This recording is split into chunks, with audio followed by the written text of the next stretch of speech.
Hi friends, welcome to Kamadhenu Akshayam. நம்ம இன்றைக்கி பார்க்க போகிறது பிரேக்ஃபாஸ்ட் ரெசிபி எப்படி பண்ணுறதுன்னு பார்க்கலாங்க. நம்ம சேனலை ஃபஸ்ட் டைம் பார்க்குறவங்க மறக்காமல் சப்ஸ்கிரைப் பண்ணிக்கோங்க.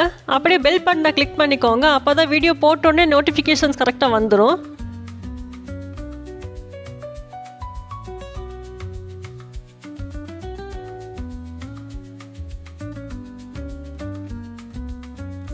மிக்சிங் பவுலில் 1 கப் கோதுமை மாவு சேர்த்துருக்கேன். மாவை நல்லா சலிச்சிட்டு எடுத்துக்கோங்க.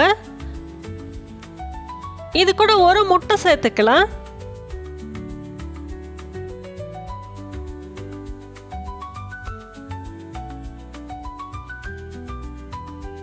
இது கூட மீடியம் சைஸ் பெரிய வெங்காயம் சின்ன சின்னதாக கட் பண்ணி வச்சுருக்கேன். அதில் பாதி அளவுக்கு சேர்த்துருக்கேன். தேவைப்பட்டுச்சுன்னா அதுக்கப்புறமா சேர்த்துக்கலாம்.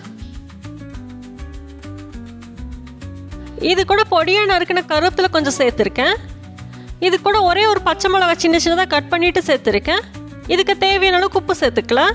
இது நல்லா கலந்து விட்டுறலாம். முதல்ல நம்ம சேர்த்துருக்கிற முட்டை எல்லா பக்கமும் போகிற மாதிரி நல்லா கலந்து விட்டுறலாம்.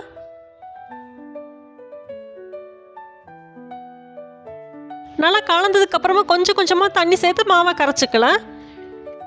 மாவு பார்த்திங்கன்னா நம்ம ரொட்டிக்கெல்லாம் ரெடி பண்ணுவோம்ல, அந்த பதத்தில் இருந்துச்சுன்னா சரியாக இருக்கும்.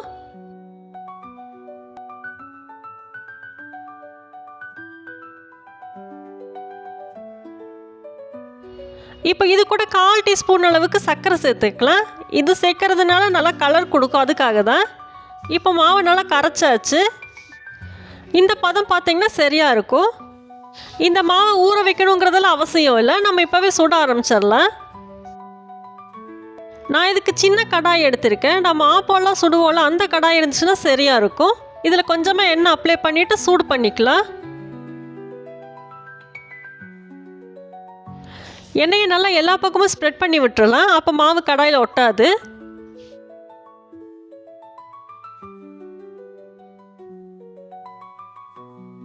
கடாய் நல்லா சூடாயிருச்சு. இப்போ 1 கரண்டி மாவு எடுத்து அப்படியே விட வேண்டியது தான். இதுலேயே மாவு அப்படியே நல்லா ஸ்ப்ரெட் பண்ணி விட்டுறலாம். ரொம்ப மொத்தமாக இருந்துச்சுன்னா மாவு உள்ளே வேகாது. ஸ்டவ் பார்த்திங்கன்னா ஸ்லோ ஃப்ளேமில் தான் இருக்கணும். அப்போ தான் உள்ள வரைக்கும் நல்லா வெந்து வரும்.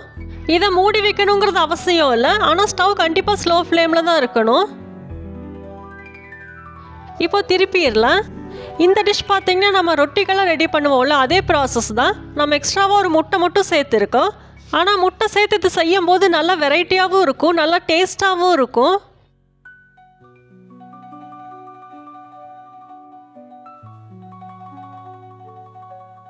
இதில் முட்டை சேர்த்துருக்கிறதுனால நல்லா ஸ்பாஞ்சியாக இருக்கும்.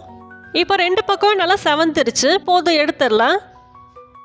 இந்த மாவை பார்த்திங்கன்னா நம்ம பணியாரம் மாதிரி கூட சுட்டு சாப்பிட்லாம், சூப்பராக இருக்கும்.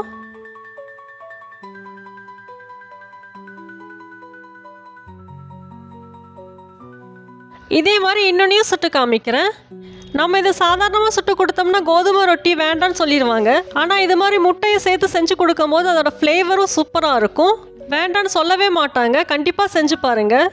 நம்மளுக்கும் ஹெல்த்தியான பிரேக்ஃபாஸ்ட் செஞ்ச மாதிரியும் ஆச்சு. 2 ரொட்டியும் சுட்டாச்சு. போதும், எடுத்துடலாம்.